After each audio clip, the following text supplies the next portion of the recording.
guys, it's John Barrett with Level Up Your Leadership. I want to talk to you today about the productivity matrix. Here's what I know about you. You're watching this video because you want to be more productive, you want to get more done, you want to be more effective in all that you do. But in order to do that, you've got to understand how our energy works, how our productivity works, so that you can be at your best. Now, I've come up with this idea of a matrix that I just want to share with you some thoughts. It's kind of fresh off of the press for me, just some things I've been thinking about of how can I begin to bring better focus and clarity to know that when I'm in my strength zone, when I'm in my weak zone, when I'm able to do really great things, and when I'm in the areas that I don't need to be in. So this is just a thought I want you to think about. Now, in this matrix, I'm going to put over here high impact. This is our high impact zone. This is our low impact zone. Okay?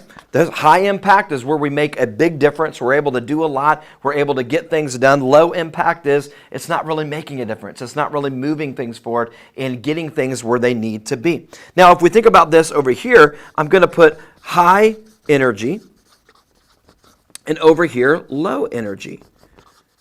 And what I mean by high energy is the areas where it takes an immense amount of effort and output, where we've really got to be robust and put a lot of attention into it, and it just takes a lot of energy. It drains a lot of our energy because it takes a lot of high energy, versus other things that take lower energy, things that just come a little naturally to us. They don't require a lot of effort on our part in that. And so I want you to think about this, because you've got to think about how these work together, because there's different zones in this quadrant here, and some of these are a trap, and some of these you want to live in. In fact, there's one that you want to live in all the time.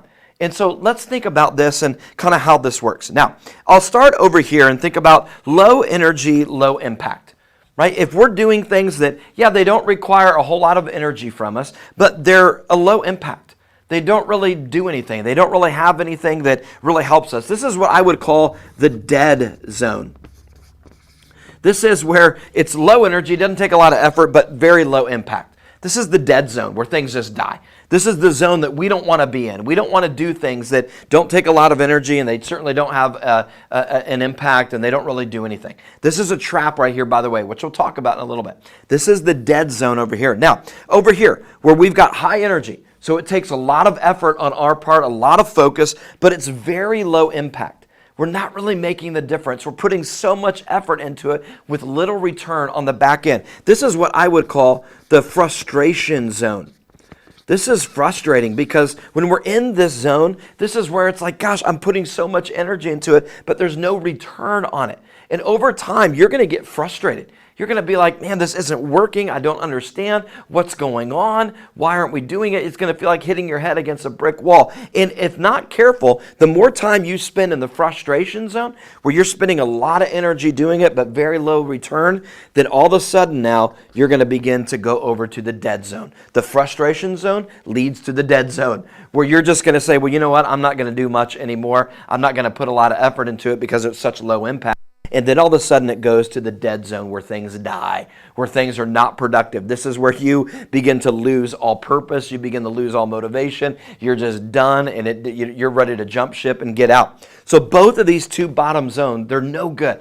They are traps. The frustration zone is a trap. A lot of energy into it with very little impact. By the way, most people in organizations, they get caught right here.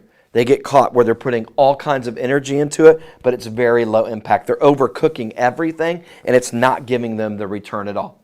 So let's think about some of these others. How about high energy and high impact, right? We have lots of energy that we're having to put out to do this thing, but it does have a high impact.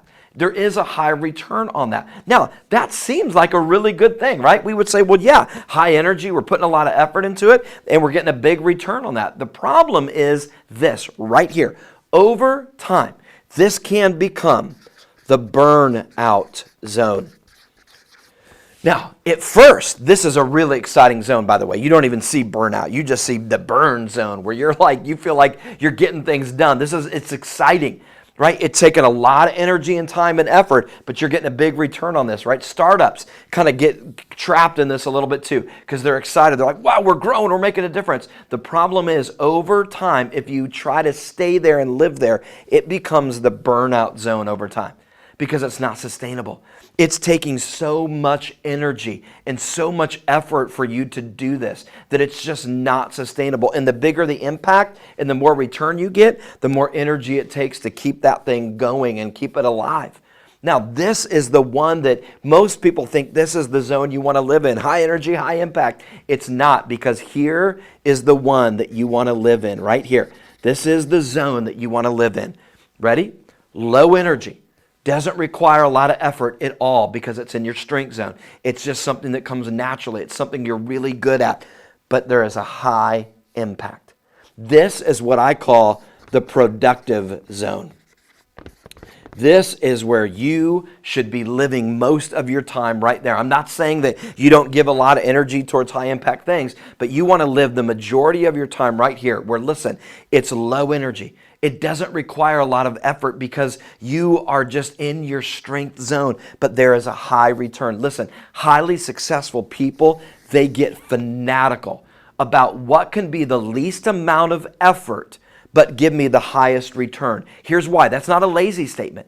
It's to do this. It's to say, because I don't want to burn out, number one. And number two, if it only requires low energy from me, but I'm getting a high return, guess what I can do? I can go to the next thing and give it some of my energy because I still have some on reserve and I'm getting a high impact. See, when you're operating in your strengths, things just come naturally. You're good. You can move fast. You are in. You're ready to go. You're ready to get things done. Why? Because it's taking low energy from you to do it. Now, your energy is high in the sense of you're excited, right? Don't confuse it with high energy. But high energy in the sense that you're excited to do it. It's purposeful. It's in your strengths and all that. You're excited, but it doesn't take a lot of work. It just comes naturally to you. In fact, people probably compliment you in this zone and they say, how do you do that? You're just so good. It's like you just walk into the room and you know what to do and you get things done. And it takes me forever to do that. Why is it not take you any time to do it? Because it's in your strength zone. It's low energy for you and your output, but it's a high return. You want to live as much as you can right here. Organizations that figure out their low energy and high impact zones, those are the ones that know how to be successful because they can replicate it again and again, and they can scale it over and over and over because they're really, really good at it. They've got experts doing what they need to do that doesn't require an immense amount of output, but they're getting a massive return on it because people are in the sweet zone. So I want you to think about this. Where are you living? Most people, like I said, they're in high energy, high impact. They pride themselves on that. But over time, it will lead to burnout. If you're putting high energy in, but you're not getting a return on what you're doing, don't hit your head against a brick wall and just keep doing it over and over. What's insanity? Doing the same thing over and over again, expecting a different result. Don't do that because frustration will set in and it will lead to the dead zone if you're not careful. And all of a sudden now you're ready to give up and move on to the next thing. I'm telling you, if you'll think about in your life, what do you do that just takes a little amount of effort because it's so ingrained in you, you're so good at it, but there is a massive return on what you do? That's your strength zone. That's where you're going to be productive. That's where you want to spend a good amount of your time in those areas. Doesn't mean that you don't have to give your time in some of these others. We all have responsibilities that take a lot of energy. Yeah, there's a big return. Some that take a lot of energy, but it's a lower impact. Right? We all operate in all of these zones at times. You just want to make sure you're spending the majority of your time right here, and over here you're really careful of so that you don't get trapped to burnout and that you don't get trapped right here and just spinning your wheels but not getting anywhere, which will lead to this dead zone. Guys, think about this with your team, with you, with everybody in your organization. Think about this. Talk about where are we in our productive zone? Where are we not in our productive zone? Where as an organization are we in the burnout zone? Where might be in the frustration zone, and what areas in our organization are we in the dead zone? Hope this was helpful. Talk about this with your team. We've got a level up guide that has group questions on there, a summary and application of how to use this.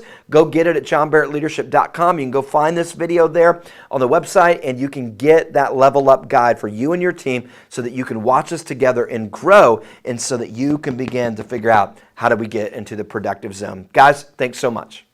Reach out to us today so we can help take you and your team to the next level.